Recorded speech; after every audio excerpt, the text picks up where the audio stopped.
The next question is coming from the brother Anijeb or Power Attack.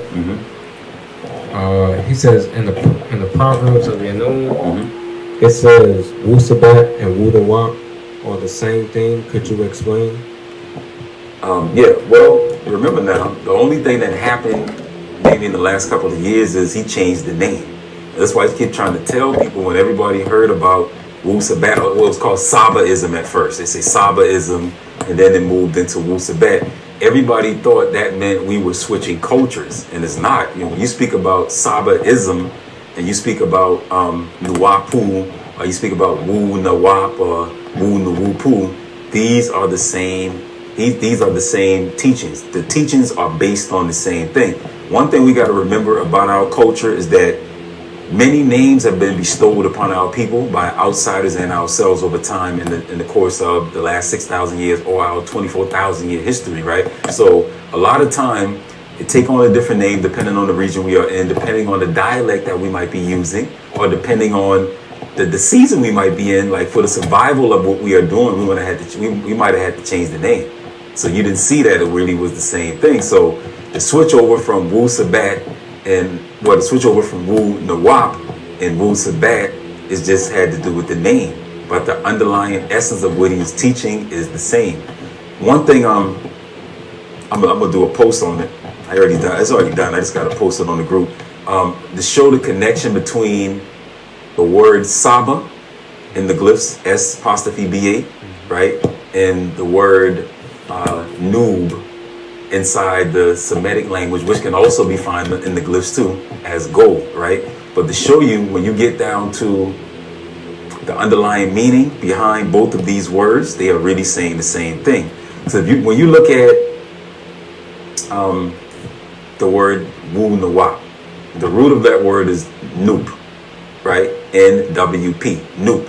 Noop means really to replace. So when you say noob, NWB, that means to predict or to foretell or to inform, right? You can find that inside the Semitic language, the Bible, in the Qur'ans under words like Nubuwa, or in the Qur'an, Nubuwa, right? The root of that is the word Nabi.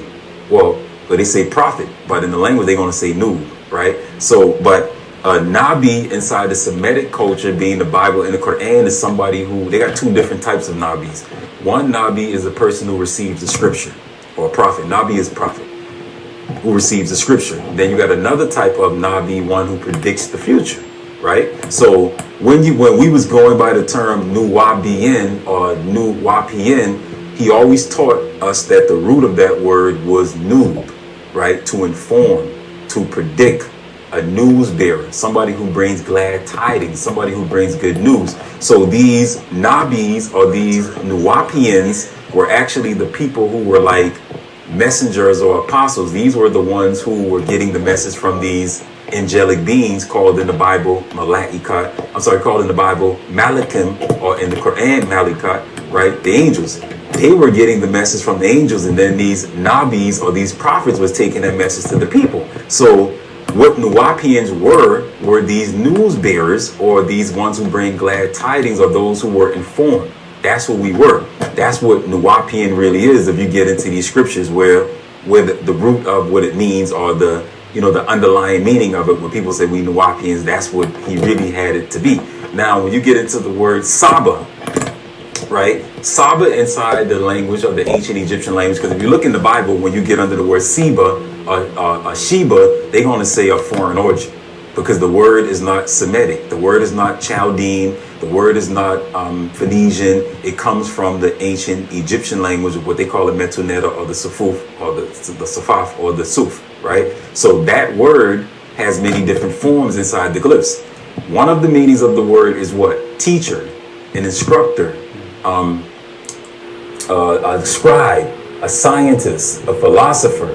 So, or if you say Sibayet means wisdom teachings. It's a set of teachings in the ancient Egyptian, Sibayet, Wu-Sabat, set of teachings, you see? So the people who were called Siba, or the people who were called Saba'u, the Sabians. That's what you roughly translate it as, because when you put U on the end of the ancient Egyptian language, that's a plural for beings, just like in our language now, Misbatia, right? So when you say Saba'u, Sabians are these teachers. Saba also means star in the ancient language, right? Stars. Why? Because these Sabians or these Sabatu came, or these teachers came from beyond the stars. But they were the intellectuals in ancient Egypt. All the information was coming from these Sebas or these Sabians in ancient Egypt. So you see the connection between the Sabians and these Nuwapians.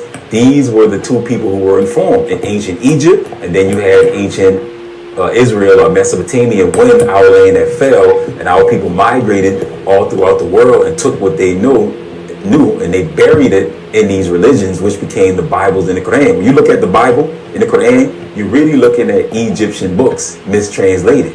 Why you think Baba Yanun, right, has been using these books for the last 40 something years and teaching you everything under the sun, from Mafkuzet, from the creation story, from anything you can name.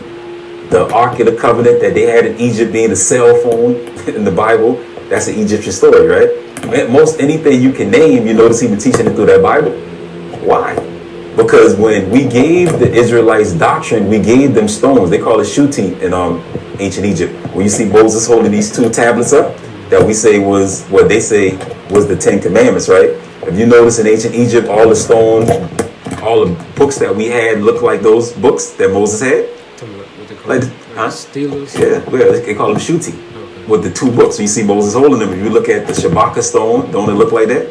It always got this round shape, because these were books written in stones. We get like me stones or books made of quartz, because all of the stones that we were using were like granites that have quartz in them. They call them schismatic stones. They have like crystals inside them, and we use those for a reason. So we gave them these books that were in stone.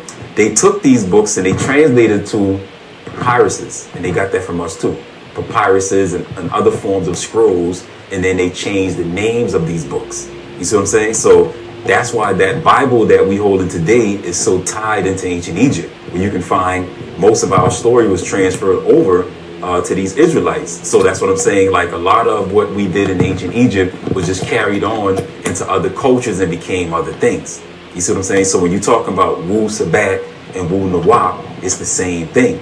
Just different names being used for different schools of thought, you know, depending on where we at. But like I said, I got a post on it where I got all of the words, you know what I'm saying, from the ancient Egyptian language to the ancient Hebrew to the ancient Arabic, all of that to show you the comparison and how these really are saying the same thing. So it's no different than what people thinking about. We think when we hear Sabian, or when we hear Sabaic, or we hear Sabaism, we think about Yemen. We think about South Arabia, and we think about Ethiopia, which would be the modern day Sabians who came from a man in the Bible called Joktan. It had nothing to do with the ancient Sabians who came from Cush, Seba, right? And Cush's grandson, Cush's grandson who was Rama, who had a son named Sheba. These were the people coming out of Northeast Africa who was the foundation of ancient Egypt. Because remember, Saba was the name of the land inside Cush, right? And these were the founders of ancient Egypt, even though the white man reversed the story and tell you that the Egyptians were first and then the Cushites took their culture from the Egyptians. But it's really the other way around. Civilization started in Sudan or Cush, and then it moved up to ancient Egypt to get to the Mediterranean on out, you know. So like I said, it's no different. Wu-Sabat and Wu-Nuwap is the same thing. It's the same culture.